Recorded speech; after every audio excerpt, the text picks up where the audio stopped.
نحمدہ و نصلی علی رسولہ الکریم اما بعد بسم اللہ الرحمن الرحیم السلام علیکم ورحمۃ اللہ وبرکاتہ۔ چار نعمتیں جو ہر جنتی عورت کو دنیا میں ہی مل جاتی ہیں۔ حضرت علی کرم اللہ وجہہ کا فرمان ہے کہ چار ایسی چیزیں، چار ایسے کام جو کسی عورت میں دکھائی دیں تو سمجھ جانا کہ اللہ پاک نے اس عورت کو جنتی ہونے کا شرف دنیا میں ہی عطا فرما دیا ہے۔ خوش قسمتی ہے، خوش بختی ہے، ایسی عورتیں خوشیاں منائیں کہ جس کو جنتی ہونے کا پروانہ، جنتی ہونے کا ٹکٹ دنیا میں مل جائے۔ محترم ناظرین، آج کی اس ویڈیو میں ہم آپ کو بتائیں گے کہ حضرت علی کرم اللہ وجہہ نے چار ایسی چیزوں کا ذکر فرمایا ہے کہ جو اللہ تعالی جنتی عورتوں کو دنیا میں ہی عطا فرما دیتے ہیں۔ بہت ساری خواتین کا یہ شکوہ رہتا ہے کہ مردوں کے لیے تو بہت ساری نعمتیں ہیں، عورتوں کے لیے کیا انعامات ہیں جس سے وہ جان سکے کہ آیا وہ بھی جنت کی حقدار ہیں یا وہ دنیا میں ہی جنت کی حقدار کیسے بن سکتی ہیں۔ اس بارے میں قرآن پاک میں کیا ارشادات ہیں، اب ہم آپ کو حضرت علی کرم اللہ وجہہ کے وہ قول بتاتے ہیں جس میں آپ نے چار ایسی چیزیں بتائیں کہ اللہ تعالیٰ وہ چار چیزیں عورت کو دنیا میں ہی عطا فرما دیتا ہے، اور یہ چار علامات اس بات کا ثبوت ہیں کہ اللہ جل شانہ نے ان پر جنت واجب کر دی ہے۔ اگر اس دنیا میں کوئی بھی خاتون یہ چاہے کہ وہ اپنے والدین، اپنے بھائی، اپنے شوہر اور اپنے رشتہ داروں اور پورے معاشرے میں ایک قیمتی سرمایہ بن جائے اور اسے ایک بلند مرتبہ حاصل ہو جائے تو ایسی خاتون کو اللہ جل شانہ کی فرما برداری کرنی ہوگی، اسے اللہ کا حکم بجا لانا ہوگا، اسے اللہ اور اس کے رسول صلی اللہ علیہ وسلم کے بتائے ہوئے طریقے پر عمل پیرا ہونا ہوگا۔ دوسری علامت یہ کہ اسے سچائی، حق کا ساتھ دینا پڑے گا اور اپنی پوری زندگی سچ کے سہارے گزارنی ہوگی، کیونکہ سچ نجات ہے اور جھوٹ ہلاک کرنے والی چیز ہے۔ سچ انسان کو نیکی اور نیکی انسان کو جنت کی طرف لے کر چلتی ہے۔ جو عورتیں صبر کرتی ہیں وہ جنت کی امانت بن جائیں گی، ہر معمولی بات پر کسی سے گلے شکوے نہیں کرتی، ایسی عورتیں اس جنت کی مستحق ہیں۔ ایک بد شکل شخص جس کی بیوی نہایت حسین و جمیل تھی، رسول اللہ صلی اللہ علیہ وسلم کی خدمت میں حاضر ہوا۔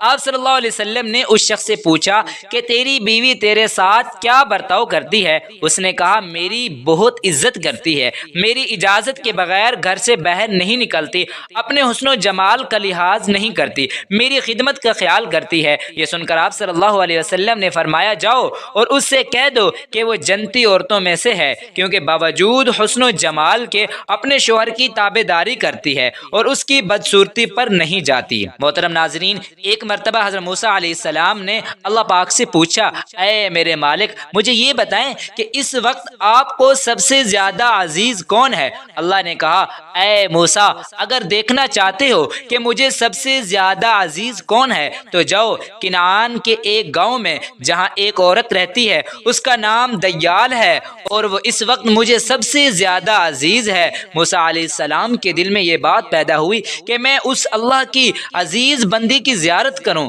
دیکھوں تو کون ہے، آخر وہ ایسے کون سے عمل کرتی ہے جس کی وجہ سے وہ اللہ کو سب سے زیادہ عزیز ہے۔ موسیٰ علیہ السلام چلتے رہے اور آخرکار اس گاؤں پہنچ گئے۔ موسیٰ علیہ السلام چلتے رہے اور آخرکار اس گاؤں میں پہنچ گئے۔ کیا دیکھتے ہیں کہ ٹوٹا ہوا گھر ہے، اس ٹوٹے ہوئے گھر میں ایک عورت رہتی ہے جس کے نہ تو ہاتھ ہیں، نہ پاؤں ہیں، نہ آنکھیں ہیں، نہ کان ہیں، صرف ایک زبان ہے جو اللہ کا شکر ادا کر رہی ہے۔ موسیٰ علیہ السلام نے دیکھا اور دل ہی دل میں کہا کہ اے اللہ، تو نے اس عورت کو کسی نعمت سے نہیں نوازا، پھر بھی یہ تیرا شکر ادا کر رہی ہے۔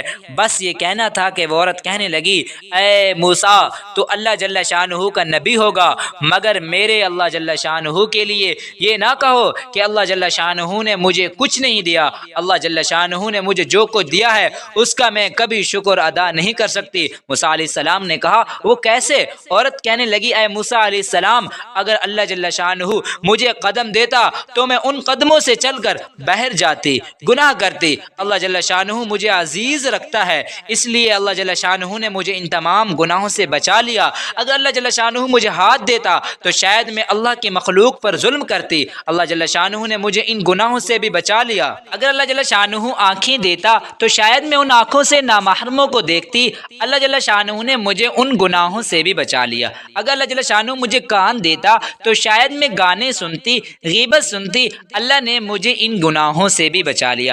اللہ جل شانہ نے ایک زبان دی ہے تاکہ میں اس کا شکر ادا کر سکوں، اور نور کی آنکھوں کو اتنا منور کر دیا کہ میں نے کبھی تمہیں دیکھا ہی نہیں، لیکن پھر بھی میں تجھے پہچانتی ہوں۔ تو اے موسیٰ علیہ السلام بتا کہ میں اس رب کا شکر ادا کیوں نہ کروں؟ موسیٰ علیہ السلام رونے لگے اور کہنے لگے تمہارا ایمان تمہیں اللہ کے قریب کرتا ہے۔ عورتوں کا اپنا رول ماڈل حضرت فاطمہ رضی اللہ تعالی عنہا کو بنانا چاہیے، جو صبر و رضا کی پیکر تھیں۔ ایک اہم بات اللہ سے ڈرنا ہے۔ جو عورت اللہ سے ڈرتی ہے، شوہر کی تابعدار اور وفادار رہتی ہے، اس کے لیے بھی جنت ہے۔ ضعیف، کمزور اور محتاج لوگوں کی مدد کرنا بھی بہت بڑے اجر والا کام ہے۔ جو عورت یہ کام کرتی ہے وہ بھی جنتی ہے۔ رسول اللہ صلی اللہ علیہ وسلم نے فرمایا 7 قسم کے لوگوں کو اللہ تعالیٰ اپنے عرش تلے سایہ دے گا جس دن اس کے سائے کے سوا کوئی سایہ نہیں ہوگا۔ ان میں سے ایک وہ ہے جو صدقہ دیتا ہے، لیکن اس طرح پوشیدہ طور پر کہ ایک ہاتھ سے دے دوسرے ہاتھ کو پتہ تک نہ چلے۔ ایک اور کام عزت کی حفاظت کرنا ہے۔ جو عورت اپنی عزت کی حفاظت کرتی ہے، اپنے ذمہ دار سرپرست کی اجازت کے بغیر گھر کی دہلیز سے باہر نہیں نکلتی، بے پردگی اور آوارگی سے دور رہتی ہے، اپنی عزت کے ساتھ ساتھ گھر کے ساز و سامان کی بھی حفاظت کرتی ہے، مال کو فضول خرچ نہیں کرتی، اولاد کی ٹھیک تربیت کرتی ہے، اپنے خاوند کی غیر موجودگی میں کسی بھی اجنبی کو اپنے گھر میں داخل ہونے کی اجازت نہیں دیتی۔ یہ عورت بھی جنتی ہے۔ اللہ کا ذکر کرنا بھی بہت بڑی فضیلت والا کام ہے۔ جنتی عورتیں ہمیشہ اللہ کا ذکر اور اذکار میں مشغول رہتی ہیں۔ اللہ کے ذکر و اذکار سے دل کو سکون ملتا ہے، زبان کی حفاظت ہوتی ہے۔ رسول اللہ صلی اللہ علیہ وسلم نے فرمایا جو شخص مجھے اپنی زبان کی حفاظت کی ضمانت دیتا ہے میں اس کو جنت کی ضمانت دیتا ہوں۔ اللہ پاک سے دعا ہے کہ اللہ پاک ہمیں نیک اعمال کرنے کی توفیق عطا فرمائے۔ آمین ثم آمین۔